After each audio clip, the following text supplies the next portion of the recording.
3. My buddy brought it in.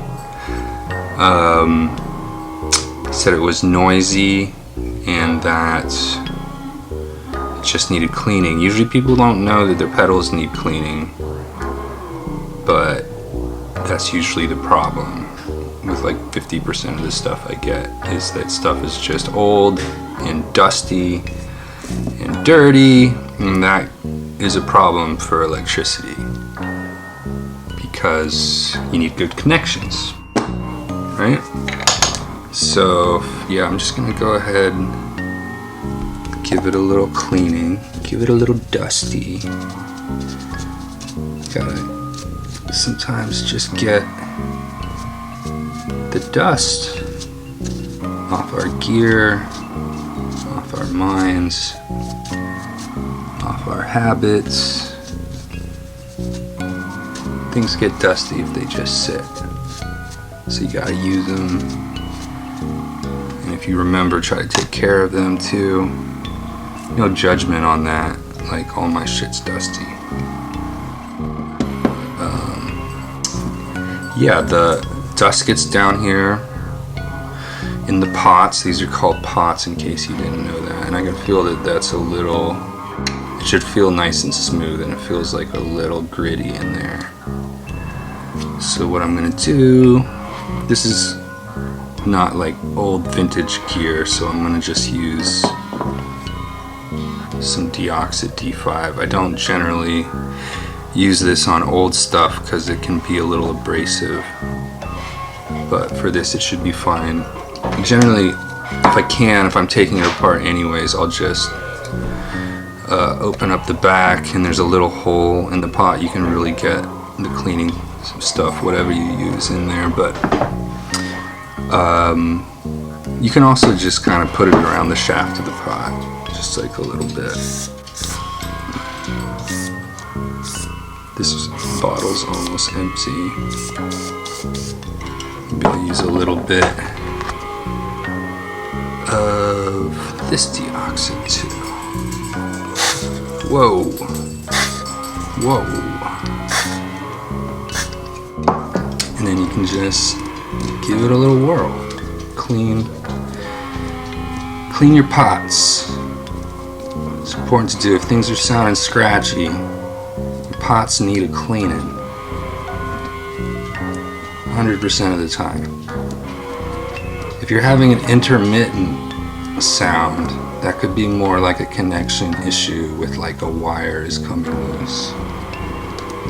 So give these a lot of a twisty. Twist them up, I don't know, 10 to a million times, however much time you have. Yeah, on old gear, I'll generally start with like isopropyl instead of Deoxit, because it's, as I said, it's less abrasive. But Deoxit will do the trick for sure. It's kind of a miracle liquid. It's the holy water of the gearhead. Alright, let's get our switches good. I'm also going to just spray a little bit inside here.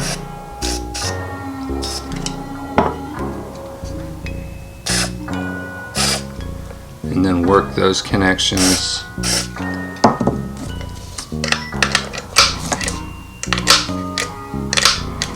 Gotta do this a bunch. It's a little tedious, but you know what isn't tedious? There's a lot of tedious things in life. The mundane. You just gotta do them. You gotta embrace them as a part of the trip. I do realize that I'm wearing tie-dye while I'm talking about trips. Not on purpose. Not a deadhead in the traditional sense.